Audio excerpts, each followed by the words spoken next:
Ovviamente un benvenuto a tutti voi, come questa comune l'ha dato alla salma di Daniel.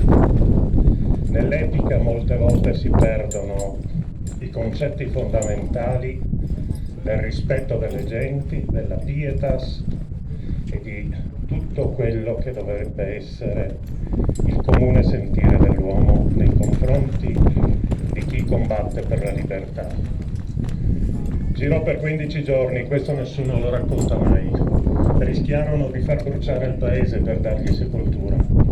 Credo, cosa che non ho mai sentito, che un ricordo particolare, oltre a tutti i partigiani, da una parte e dall'altra, che combattevano insieme comunque per raggiungere la libertà, poche parole siano state spese per i sacrifici della popolazione, per i sacrifici di quelle persone che in seguito alle rappresaglie generate anche dalla lotta che si era venuta a creare in questa guerra di liberazione, ma guerra anche civile, furono deportati in quel 22 maggio del 1944. Non ho mai sentito un ringraziamento per tutte le sofferenze delle popolazioni. Ripeto, questo paese rischiò di essere bruciato. Ci furono 3 fosse per dare sepoltura a Daniel.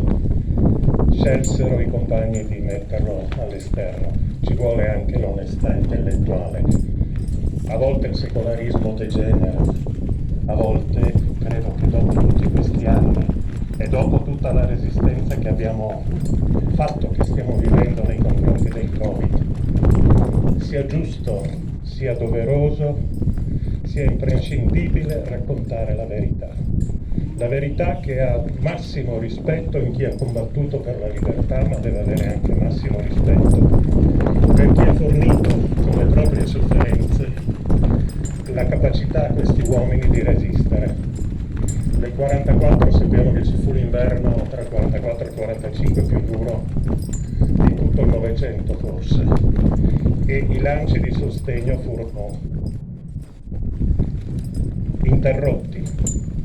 Quindi fu la popolazione che già provata, che con i suoi sacrifici permise a questi uomini di poter continuare l'azione che avevano intrapreso. Credo sia doveroso anche in questa giornata 6 del 6 ricordare tutti gli altri giovani che morirono durante lo sbarco in Normandia.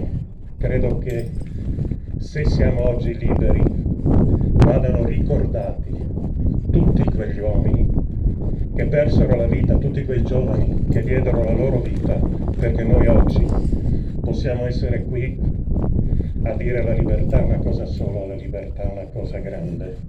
È giusto ricordarlo, ricordare tutti, ricordare, mi manca il Tosoni perché era un attimo in cui ci si confrontava, era la prova vivente di che cosa era successo. Non c'era più epica in lui, ma c'era il racconto vero, il racconto di qualcuno che lì era e che lì ha trovato il comandante. Quindi un rispettoso saluto a tutti i partigiani qui presenti e un saluto particolare a Tosoni perché con Neri fatto e scambiato, ho fatto 1000 parole, quindi mi auguro ancora di poterlo andare a trovare, di poterlo avere amico per tantissimi anni ancora, e che la libertà resti con noi e con tutti quelli che verranno dopo di noi. Grazie e buona giornata.